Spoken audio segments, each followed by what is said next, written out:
La parole est à Monsieur le Président Patrick Mignola pour le mouvement démocrate et apparenté pour 15 minutes.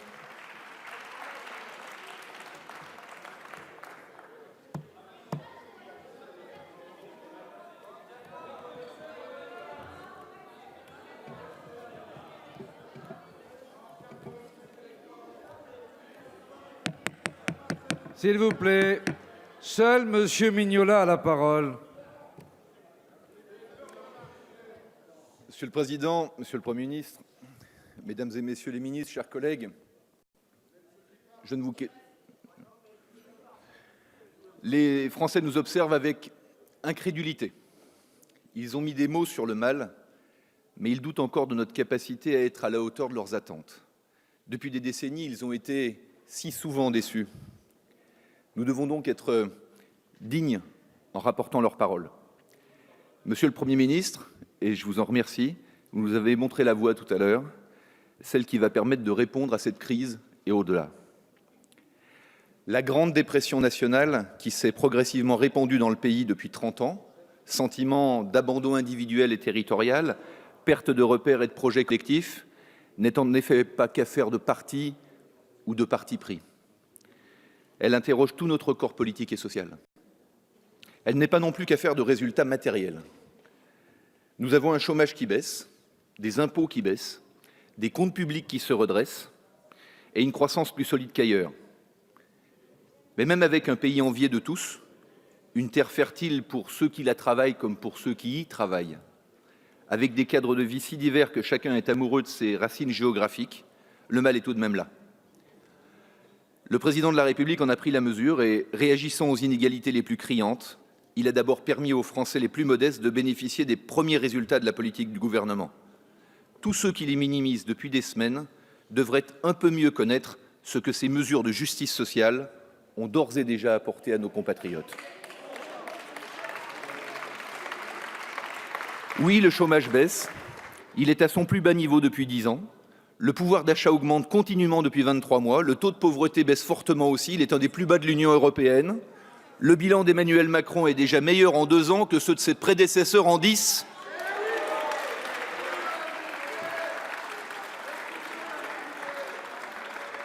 Et à tous les scepticismes, mes chers collègues, nous opposerons notre enthousiasme parce que nous croyons en la France.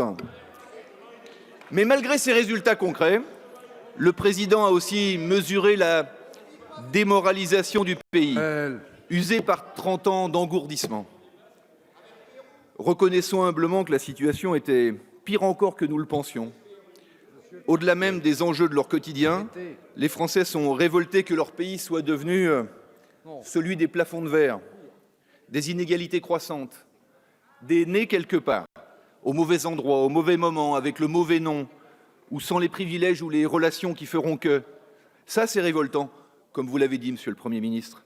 Un pays où on ne peut plus croire que les enfants vivront mieux que leurs parents. C'est une sorte d'anti-France. La France, c'est le pays de l'égalité. Et on l'a fourvoyé dans l'égalitarisme.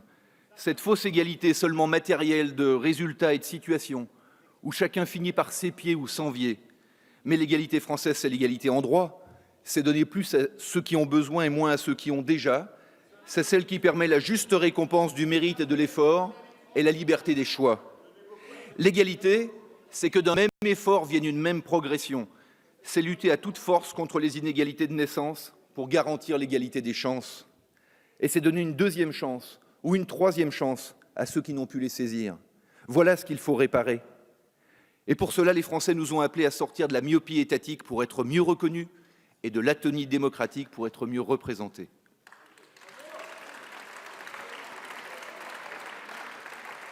La myopie d'un État trop centralisé le conduit à mal connaître ses administrés. L'explosion en nombre des familles monoparentales, des travailleurs pauvres, des foyers rejetés à l'hyperpériphérie des villes par un logement trop cher, puis étranglés par les factures de carburant, les familles asphyxiées entre des enfants dont il faut payer les études et des parents dont il faut payer les EHPAD, les impôts qui frappent indistinctement d'un même taux ceux qui touchent 29 000 ou 70 000 euros par an. La vie est quand même différente à 29 000 ou à 70 000. Et pourtant, ils avaient promis. Rappelez-vous 1995, 97, 2002, 2007, 2012.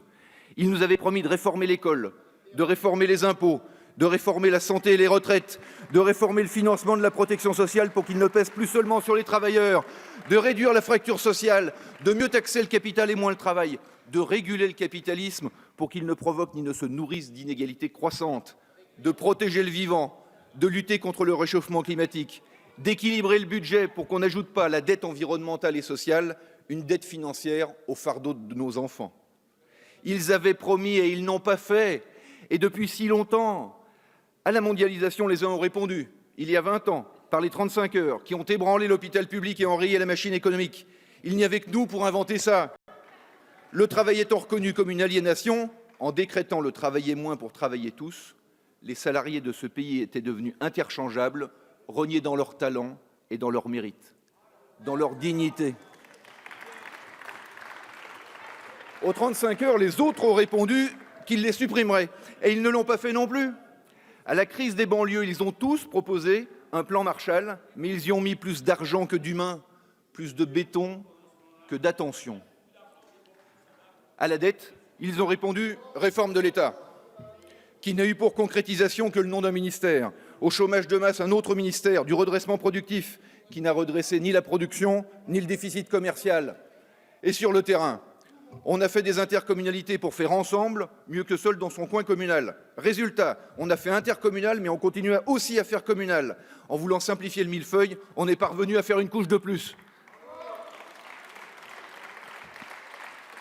Et tout ça a été décidé par des parlementaires qui cumulaient des fonctions locales, comme quoi le cumul ne vaccine en rien de prendre à Paris des décisions qui donneront la migraine en circonscription.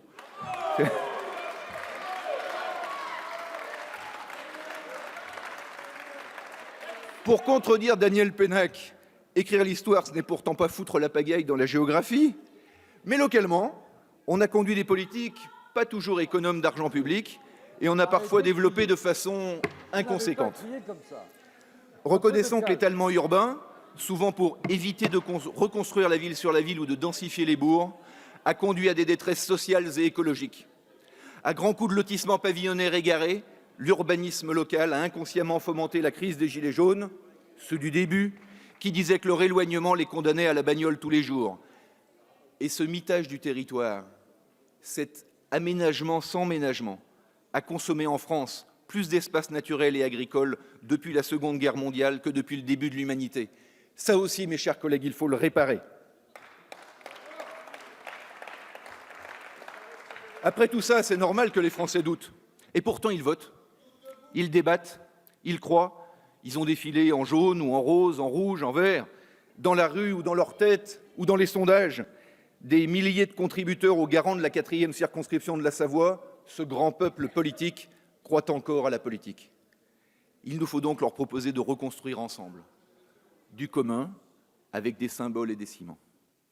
Les symboles ne réconcilient pas un pays, mais ils sont le préalable indispensable pour prouver aux Français que nous les avons entendus. Nous devons leur répondre sur l'indexation des retraites, la démocratie participative, la taxation de tous les carburants, la transparence des rémunérations publiques, l'optimisation fiscale des grandes fortunes et des grandes entreprises. À toutes ces questions, nous ne répondrons pas oui à tout, car nous ne sommes pas des démagogues. Ce sera oui mais ou ce sera non, mais ce ne sera pas rien. Nous pouvons reconnaître des erreurs et les corriger. Et reconnaître qu'on s'est trompé, non sur le cap, mais sur le chemin, c'est une autre manière d'être à la politique. C'est la nôtre.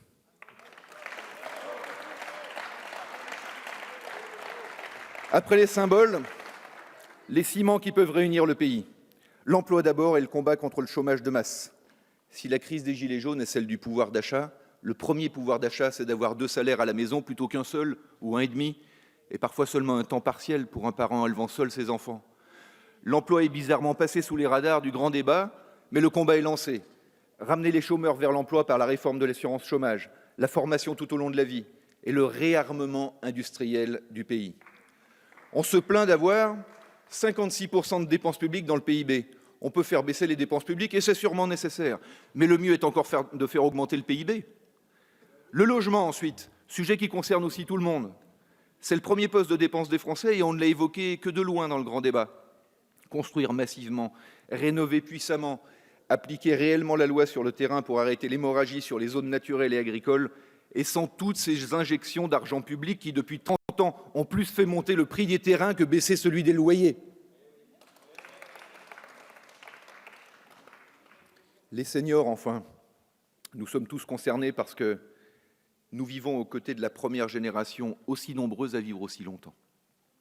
Nous avons la responsabilité de nos aînés en perte d'autonomie, puis en grande dépendance.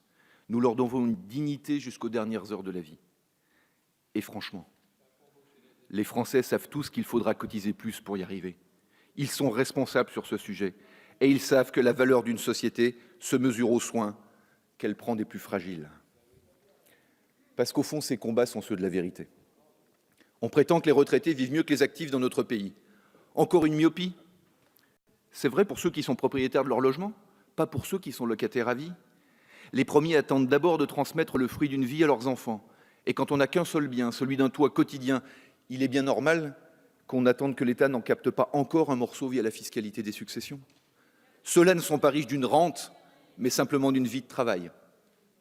Les autres, ceux qui n'ont rien sauf des petites retraites. Nous nous honorerions de faire suivre à leur pension l'augmentation générale des salaires. Ce sont bien les salaires qui financent les retraites. Et s'il faut rendre les retraites plus justes et enfin plus lisibles, c'est vrai, le pacte social doit rester celui de la solidarité par la répartition. La même vérité est due à l'idée de justice fiscale. On dit que des Français ne payent pas d'impôts. Mais ceux qui ne sont pas assujettis à l'impôt sur le revenu payent quand même de la TVA sur le chariot de course, de la taxe carbone à la station-service et des impôts locaux. Nous avons eu raison de supprimer la taxe d'habitation et nous aurons raison de le faire pour tous. Et pour ceux qui payent l'impôt sur le revenu, la même exigence de vérité impose d'adapter leur effort aux évolutions de la vie. Le même revenu avec 2 enfants ou sans enfants ne donne pas le même pouvoir d'achat. Qui sont les mauvais génies des 2 quinquennats précédents qui ont rogné la seule niche fiscale vraiment légitime, celle des enfants? On a tellement réduit le quotient familial depuis 10 ans qu'il ne correspond plus du tout à la charge réelle de l'éducation des enfants. Quelle est cette société qui fait hésiter d'avoir des enfants ou peut faire renoncer à les envoyer en études supérieures?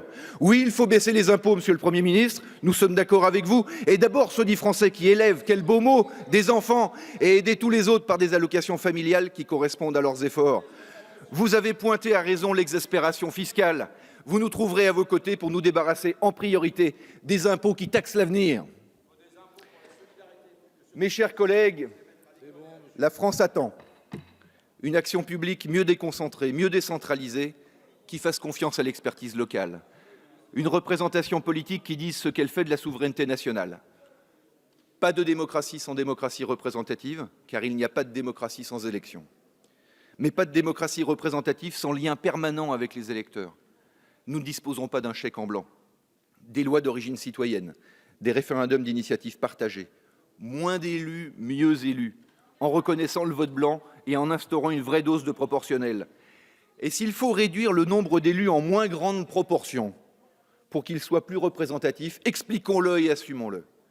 Les Français comprennent les enjeux, surtout si nous leur garantissons la transparence. Faisons tomber les privilèges dans toutes les institutions, comme nous l'avons fait à l'Assemblée nationale. Des indemnités connues de tous, des frais de mandat contrôlés, des retraites de droit commun. Alors faisons-le aussi au Sénat, dans la haute fonction publique, dans les autorités indépendantes et dans les syndicats. Ce pays a besoin d'élus et de corps intermédiaires. Et je le dis pour rejeter toute démagogie, il a besoin aussi de fonctionnaires de talent et bien rémunérés, mais dans la transparence pour bannir les privilèges autant que les fantasmes.